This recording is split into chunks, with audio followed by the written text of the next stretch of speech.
Hi friends, welcome back. भाई पाकी मौलवी gets treatment in Manchester airport. UK पाक है नो रिस्पेक्ट हैं? क्या हुआ है भैया? देखें, कुछ गड़बड़ हुई लगता है। वीडियो शुरू करते हैं। वीडियो शुरू करने से पहले अगर आप चैनल पर नए हो और आपने अभी तक सब्सक्राइब नहीं किया तो जल्दी से पहले सब्सक्राइब के बटन और बेल आइकन को क्लिक कर लो ताकि आपको हमारे सारे न्यू वीडियोस के नोटिफिकेशन मिल जाएं जैसे हम अपलोड करें। अगर आपको वीडियो पसंद आता है प्लीज लाइक एंड शेयर। चलिए शुरू करते हैं। मैनचेस्टर एयरपोर्ट पर पुलिस का पाकिस्तानी नौजवान पर तशद्दुद। ग्रेटर मैनचेस्टर पुलिस का कहना है कि पुलिस को एयरपोर्ट पर लड़ाई की इतला पर तलब किया गया था। ब्रिटानिया के मैनचेस्टर एयरपोर्ट पर एक अफसोसनाक वाकया पेश आया जब एक पाकिस्तानी खानदान को पुलिस की तरफ से तशद्दुद का निशाना बनाया गया। बहुत ही शॉकिंग फुटेज है। कल से जब ये सोशल मीडिया पर पहले एक फुटेज आई तो शदीद तनकीद का निशाना बना। लोगों ने सोचा कि इस कदर तशद्दुद हो रहा है इन मुसाफिरों पर, यकीनन कोई बहुत ज़्यादा इन्होंने बदतमीजी या टेररिज्म या कोई इस किस्म का क्राइम किया होगा। फ्री हैंड है कि जो मुसलमान वेखन दाढ़ी वेखन ते चौक थल्ले साड़ के लम्बे मारो, चंडा मारो, मुक्के मारो। हमारी सोच है भैया। अब मुसलमान क्या करे? मुसलमानों ने पहले 15-18 साल, एक तो मुसलमानों की भी गलतियां, इनको भी जहादी बनने का बड़ा शौक था। कभी इस एयरलाइन को उड़ा दे, कभी इस एयरलाइन को उड़ा दे। कोई तमीज ही नहीं है कि दुनिया में रहना कैसे है, डिसएग्रीमेंट कैसे करना है। जो अलकायदा बनी, जो दहशतगर्द जमातें बनी, उन्होंने पकड़ के मुसलमानों की शक्ल बिगाड़ के रख दी। हर बंदे दाढ़ी वाले को समझा जाता है ये दहशतगर्द है। मुसलमान दहशतगर्द नहीं है। जहाँ पर ये इज्जत हो, मतलब कहीं समझ में नहीं आती कि क्या वजह है। पूरी दुनिया में कोई इज्जत क्यों नहीं कर, इज्जत तो खुद से करवानी पड़ती है और करवाई जाती है। तो मेरा ख्याल है कि जरा जो है ना, ये मतलब ऐसी फैमिलीज और कम्युनिटीज, इनको चाहिए कि जो आपस में लड़ रहे थे, आप क्यों लड़ रहे थे? एयरपोर्ट पे एक वीडियो वायरल हुई है। पाकिस्तानी फैमिली है, पाकिस्तानी एक नौजवान है, उसे वहाँ की जो पुलिस है वो मार रही है और बताया जा रहा है कि उन्होंने पुलिस के ऊपर अटैक किया जिसकी वजह से ऐसा ये वाकया हुआ। नेबर कंट्री इंडिया है, उनके पासपोर्ट की वैल्यू कहाँ से कहाँ, उनके जो है उनके वहाँ के इन्वेस्टर पूरी दुनिया में। India is not a underworld country और third world country. India is a developed country. उसकी मार्केट देखें आप, उसके लोगों को देखें, आईटी में उनका देखें कितना उन्होंने काम किया है। इस वक्त दुनिया पे रोल कर रहे हैं। वो तो उसका स्टाइल ऑफ स्पीकिंग सुन रही है। इंडिया के लोगों को खुश करना चाहता है। वो तो इंडिया से डेवलप कंट्री नहीं है। जिसने बोला डेवलप्ड कंट्री बोला है, वही तो कह रहे झाड़ पे वो इंडियंस को जो देखते हैं व्यूअर्स को चढ़ाते हैं, उन्हें पता है ना ये टेक्निक। पाकिस्तानियों को बिल्कुल कुत्तों की तरह, जैसे गली के कुत्तों को ट्रीट किया जाता है, उसी तरीके से पुलिस ने ट्रीट किया। ठीक है, आप देख ही सकते हैं उनको बुरी तरीके से उनको लतेड़ा गया, बहुत बढ़िया तरीके से। क्यों? क्योंकि वो लड़ाई कर रहे थे आपस में। पुलिस आई, पुलिस से भी उन्होंने लंबी बहस कर ली। ठीक है, ऊपर से डॉक्यूमेंट भी उनके आधे अधूरे, पुलिस ने उनको औकात बता दी। अब दोस्तों, यूके में जितने भी पाकिस्तानी मुस्लिम हैं वो कह रहे हैं आज हम रोड पे एकदम आग वाग लगा देंगे। तो इनकी आदत आग लगाना, घर जला देना। तो ये तो इनकी आदत निकाल देंगे वो तुम्हें वहां से। इंग्लैंड के लीड्स में, इसी देश के एक दूसरे प्रांत में इन्होंने आग वाग लगाया था। तो अब शायद आज मैनचेस्टर की बारी है, शायद एयरपोर्ट वगैरह ना जला दे। मैं तो ये सोच रहा हूँ, क्योंकि ये जलाने में नंबर 1 है। खुद भी रोड पे रहेंगे, दूसरों को भी रोड पे ले आएंगे। और ये होना चाहिए।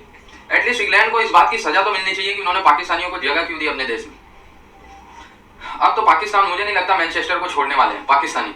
जला बला के 2-4 कांड तो जरूर करने वाले हैं। आग वाग लगा के कहीं गाड़ी फूंक दी, ये कर दिया, वो कर दिया। ये तो अब होने वाला है। पाकिस्तानी दंगा ना करें, गलत काम कर रहे थे तो पनिशमेंट तो मिलेगी। अब मुसलमान क्या करें? मुसलमानों ने पहले 15-18 साल, एक तो मुसलमानों की भी गलतियां, इनको भी जहादी बनने का बड़ा शौक था। कभी इस एयरलाइन को उड़ा दे, कभी इस एयरलाइन को उड़ा दे। कोई तमीज ही नहीं है कि दुनिया में रहना कैसे है, डिसएग्रीमेंट कैसे करना है, क्या करना है। जो अलकायदा बनी, जो दहशतगर्द जमातें बनी, उन्होंने पकड़ के मुसलमानों की शक्ल बिगाड़ के रख दी। हर बंदे दाढ़ी वाले को समझा जाता है ये दहशतगर्द है। मुसलमान दहशतगर्द नहीं है। ये एक फिक्र, एक सोच है। जैसे हर दाढ़ी वाले को कुछ ये जो फिक्र है जो अलकायदा में थी या जिन पे शक होता है ना उनको करते हैं। जिसने ये समझा कि हमें इस अंदाज से बिहेव करने की जरूरत है। और वो भी उस वक्त आपको याद होगा, मैं उस चीज पे अब नहीं जाना चाहता, दैट्स अ डिफरेंट स्टोरी। लेकिन ये 15-18 साल पिछले जितने भी दहशतगर्दी की जंग के थे, वो लोग जो मौलवी थे उनके साथ बड़ा, जिसे वो कहते हैं ना, उनको देख के कैसे सैडते हो जो भाईजान। और ये मैं अमेरिका में नहीं बात कर रहा, बरतानिया में, पाकिस्तान में मैं भी शेयर करती हूँ। जब हम लोग वापस आए यूएसए में हुआ था ऐसा, मैं बताऊंगी, मुझे याद आया। नीचे आए, हम बताया आप क्या कर रहे हैं, आप क्या कर रहे हैं। मौलवियों की बड़ी मुश्किल जिंदगी बन गई थी। मैं अगर कहूँ कि ये इंग्लैंड में या अमेरिका में ऐसे नहीं है भाई। ये पाकिस्तान में बड़ी मुश्किल जिंदगी बन गई थी इनकी। लेकिन क्वेश्चन ये है कि आप बेशक किसी बंदे को पकड़े, गिरफ्तार करे, उसने कुछ जुर्म किया है, लेकिन दिस इनह्यूमन ट्रीटमेंट, क्या इनह्यूमन ट्रीटमेंट, उन्होंने ये ट्रीटमेंट इनह्यूमन नहीं होता है, सवाल ही पैदा नहीं होता यार। मतलब मुमकिन ही नहीं है, मुमकिन ही नहीं है कि आप ये करो, ये कहो जाके, क्या, ठीक है ना जी। मैं ये जाती तौर पे समझता हूँ कि ये चीज नहीं होनी चाहिए थी और इसकी कोई अकाउंटेबिलिटी होनी चाहिए। क्यों होनी चाहिए? अकाउंटेबिलिटी क्या होगी, कैसे होगी, ये सवाल है कि नहीं है? कौन अकाउंटेबिलिटी करेगा? अकाउंटेबिलिटी, मुसलमान जो है, अकाउंटेबिलिटी, अगर आप मुसलमान हैं, आपने दाढ़ी रखी, आपको पकड़ के नीचे रख के, he has no knowledge, no education, English use करने की जरूरत नहीं है। पाकिस्तान में एजुकेटेड नहीं है बंदा, अपनी लोकल भाषा यूज करो, that should be fine. Punjab police जो है वो ऐसे नहीं करती जिस तरह इन्होंने किया है। सिंध पुलिस ऐसे नहीं करती। मुझे ऐसी कोई तस्वीर दिखाए कि सरेआम पुलिस ने ज्यादा मारा है इनको। उनकी हरकत ही होगी, ऐसे ही थोड़ी मार देती police, they follow the rules. और मैंने इसको ये किया। अब पाकिस्तानी वहां पे सड़कों पे निकल के तो प्रोटेस्ट कर रहे हैं, सड़कों पे निकल के प्रोटेस्ट कर रहे हैं। प्रोटेस्ट करने से क्या होता है? ये पाकिस्तानी यूके में मेरा तो दिल कहते हैं ना मुझे लिटरली, और ये पूरे पाकिस्तान में इस वक्त शोर मचा हुआ है। पाकिस्तान में शोर मचा हुआ है। देखो ये किस तरह बर्बारिक टॉर्चर था। अच्छा क्या हुआ हमें तो बताना। ब्रिटिश पाकिस्तानियों का। और अगर क्या जो बंदा है सफेद हो, उसका रंग सफेद हो, तो उसके साथ करेंगे? कभी भी नहीं करेंगे। वो भी ऐसे हरकत करेगा तो करेंगे। If a person is white, अगर उसका जो रंग है वो सफेद हो, कभी भी इस तरह ट्रीट नहीं किया जाएगा। ये इनके अंदर देखें एक होता है, एक वापस चला गया वैसे से नफरत आ गई। बताओ मुझे, क्या बता, मुझसे पूछ रहा हूं। थोड़े लोगों के अंदर, यूएसए अभी भी बैठा कि चला गया, चला सकता। वो तो लगता है एक बारी जो ये तो भागे आए हैं, जो नहीं जाएंगे अब। अंदर वो खातून है, वो रिक्वेस्ट कर रही है, बेटा क्या कर रहे हो, डोंट डू दिस, वो लेकिन वो उसके बच्चों को वो मार रहे हैं। ठीक है, भैया हुआ क्या है ये तो बताओ। ये तो डिफेंड कर रहा है पाकिस्तानियों को जिनको मारा है यूके की पुलिस ने। अब जहां तक मुझे समझ में आया थोड़ा बहुत, ऐसे लग रहा है कि ये लोग या एक दूसरे से लड़ने लग गए थे खुद ही, उसके बाद पुलिस आई है बीच में उनको बोलने के लिए कि बंद करो या क्या चल रहा है, तो इन्होंने पुलिस वालों के साथ भी बदतमीजी की है। अब तुम जब पुलिस वालों से बदतमीजी करोगे, विच इज नॉट एक्सेप्टेबल, यहाँ यूएसए में भी नहीं है, तुमको चुपचाप उनको सुनना पड़ता है और जो वो बोल रहे हैं उसके हिसाब से करना पड़ता है। तुम आर्ग्यू करोगे वो उसी टाइम तुमको जेल के अंदर हैंडकफ करके ले जाएंगे। ये रूल नंबर 1 है यूएसए के अंदर भी, कि तुम मैं नहीं कर सकते पुलिस ऑफिसर के सामने। इवन जब तुमको वो गार्ड स्पीडिंग के लिए रोकता है ना, यस ऑफिसर करके जो वो डॉक्यूमेंट मांग रहा है देना है, चाहे तुमको लग रहा है कि नहीं मैं स्पीडिंग भी नहीं कर रहा था, इसने मुझे ऐसे ही पकड़ा है, चुपचाप उससे टिकट लो, आर्ग्यू नहीं कर सकते। मतलब नॉर्मली ये है कि जब कोई आपको पकड़ता है, जो बोलता है ये डॉक्यूमेंट दिखाना दे दो, डॉक्यूमेंट दे दो, वो आपको पर्ची देगा। लेकिन उसके बाद अगर तुम उससे डिसएग्री तो जाके करो, या तुम वैसे ही डिस्टर्बेंस और तुम गलत काम करो, लड़ रहे हो, उसके बाद वो रोकने के लिए आए और अगर तुम उनके साथ लड़ने लग जाओगे पुलिस ऑफिसर्स के साथ ही, तो ऑब्वियसली तुमको वो जेल में डालेंगे।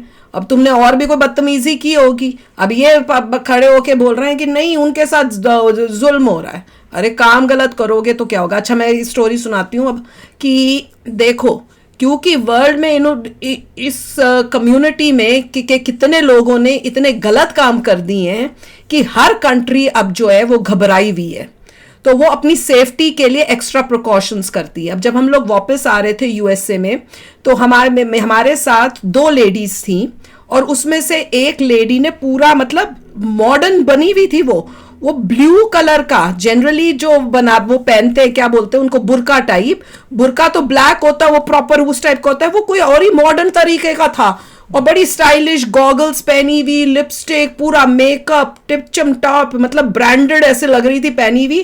पहना कुछ ब्लू टाइप का ही था और वो भी डिफरेंट टाइप का बुर्का ही कुछ था, स्टाइलिश सा। तो मैं उसको इसलिए देखा क्योंकि मेरी नजर में वो इसलिए आई क्योंकि वो अजीब से कपड़े लगे हो। मैंने कहा ये पहना क्या हुआ है, ना तो ये बुरका टाइप लग रहा है, पर था वो बुरका कुछ मॉडर्नाइज्ड। तो एनीवे वापस जब हम उतरे हैं और यूएसए में पहुंचे हैं तो वहां पे लाइन के अंदर आपको वो जो कहते हैं ना, क्या बोलते हैं उसको, जो आप इमिग्रेशन की लाइन में जो है वहां पे वो खड़ी थी और हमारे से कुछ ही पीछे थी वो दोनों लेडीज, मेरे ख्याल से माँ और बेटी थी। तो हम लोग जब निकले हैं उसके बाद हम लोग निकल के सब हो गया, हम वेट कर रहे थे, इन्होंने आना था वापस ऊबर से जाके हमारी कार वापस घर से लाके फिर हमें पिकअप करना था एयरपोर्ट पे। तो हम वहीं बैठे हुए थे जहाँ से बाकी सब हम जैसे निकले वहां पे सीट थी, वहां बैठ गए। हमें 1 घंटा हो गया था कम से कम वहां बैठे हुए। वो दोनों लेडीज 1 घंटे बाद आई हैं, जबकि उनको ज्यादा से ज्यादा 10 मिनट या 15 मिनट लगने चाहिए थे, वो 1 घंटे से ऊपर आई हैं। और जब वो आई हैं तो उस लड़की का जो फादर था वो वहां वेट कर रहा था रिसीविंग करने के लिए। और मैंने उसको सुना बेटी को बोलते हुए, जिसने वो बुरका सा पहना हुआ था, कि हमें चेक करने के लिए वहां रोक दिया। और जबकि बाकी लोगों का यूं हो रहा था, मतलब कुछ भी नहीं करना। वो कह रहे थे फोटो, मतलब कोई चीज नहीं देख रहे, बस पासपोर्ट पकड़ाओ, कैमरे में देखो, फोटो है, नाम बोलेंगे, गो।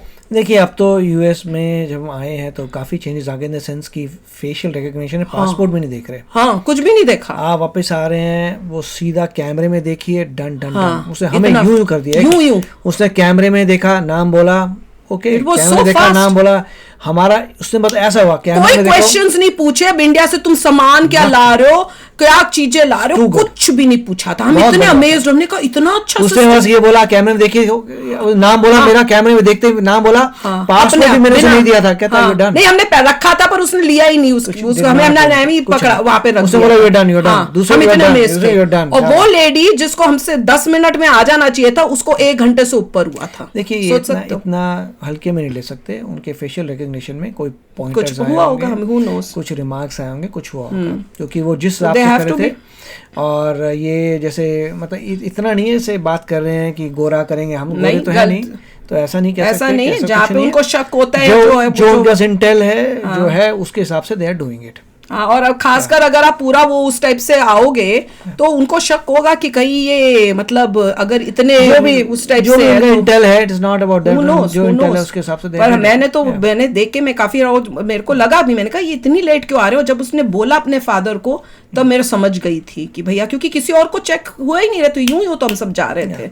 तो चलो यार, आप भी शेयर करना अपने थॉट्स। चलते हैं, मिलेंगे नेक्स्ट वीडियो में बहुत ही जल्द। Till then take care and bye bye. तो अगर आप मेरे इस चैनल पे नए हो तो जल्दी से सब्सक्राइब के बटन को हिट करो और बेल आइकन को क्लिक करो, ताकि आपको मेरा जब नया वीडियो मैं लगाऊं आपको उसके बारे में जल्दी से पता चल जाए।